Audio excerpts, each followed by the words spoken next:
Assalamualaikum warahmatullahi wabarakatuh. Kembali lagi di channel aku, di channel Sama-Sama Belajar. Dan ini nih merupakan video kedua aku. Dan aku pertama kali udah bikin video 10 bulan yang lalu, cuman gak aku terusin karena waktu itu aku lagi ambis-ambisnya buat belajar KSN. Nah, sekarang aku akan nge-share, akan memaparkan materi-materi yang pernah aku pelajari waktu aku ikut KSN. Maksudnya KSNK.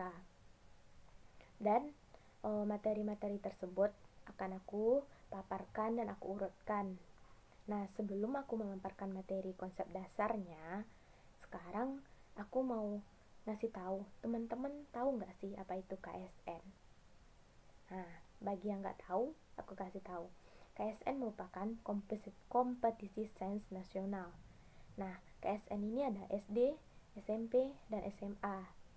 Dan di SMA buat sosum itu ada geografi dan ekonomi kalau di sekolahku. Serta kalau yang untuk IPA-nya ada matematika, biologi, fisika, komputer, dan astronomi. Nah, KSN ini tingkatan terbawahnya yaitu KSNK. Jadi kalian kalau mau ikut KSN yang nasional, kalian harus lulus dulu KSNK, kemudian KSP, baru KSN. Nah, setelah ini aku akan coba untuk memaparkan materi-materi konsep dasarnya. Oke, sekarang kita lanjut kepada materi tentang konsep dasar ekonomi. Nah, di sini aku yakin teman-teman semua pasti udah paham tentang konsep dasar ekonomi ini. Di sini aku ingin kita mengulas lagi tentang konsep dasar ekonomi ini.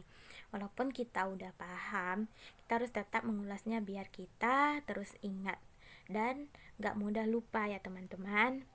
Yang pertama, di sini aku akan paparkan tentang pengertian ilmu ekonomi. Yang kedua, teori ilmu ekonomi.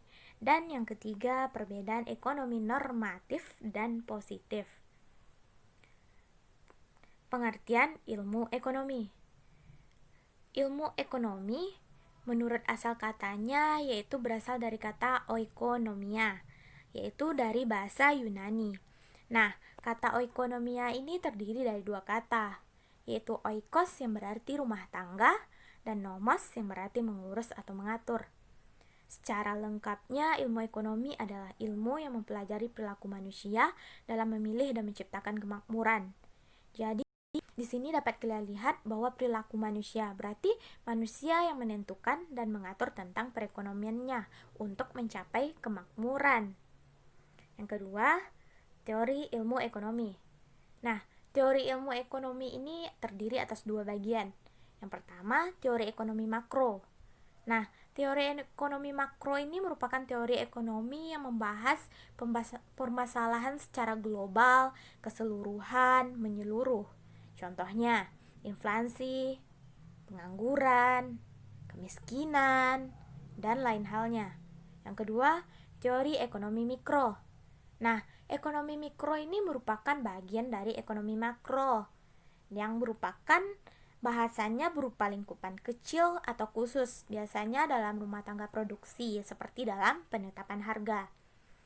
Dan yang terakhir, aku akan bahas tentang perbedaan ekonomi positif dan normatif. Dan ketika aku pergi lomba ekonomi, soal-soal tentang ekonomi positif dan normatif ini sering sekali keluar teman-teman. Jadi aku bahas di sini. Nah, ekonomi positif yang pertama kita bahas. Ekonomi positif ini bahasanya berupa fakta atau hubungan antara peristiwa ekonomi. Contohnya, produksi semen turun, maka harga semen naik. Jadi, suatu tindakan dari seorang produsen yang membuat produksi semen ini turun, tentu tidak sesuai dengan permintaan sehingga harganya naik. Yang kedua, ekonomi normatif. Nah, ekonomi normatif ini berupa saran atau pertimbangan. Dan ekonomi normatif ini tuh biasanya menggunakan kata-kata seharusnya atau harus. Contohnya aku bikin di sini, untuk meningkatkan kesejahteraan masyarakat harus dilakukan pemerataan pendapatan. Nah, sekian dari aku. Apabila ada kesalahan, aku mohon maaf. Dan apabila teman-teman suka dengan video ini, Jangan lupa untuk subscribe channel aku, dukung aku, komen, like, dan hidupkan tanda loncengnya agar kalian dapat notifikasi apabila aku membuat video. Nah, terima kasih teman-teman. Assalamualaikum warahmatullahi wabarakatuh.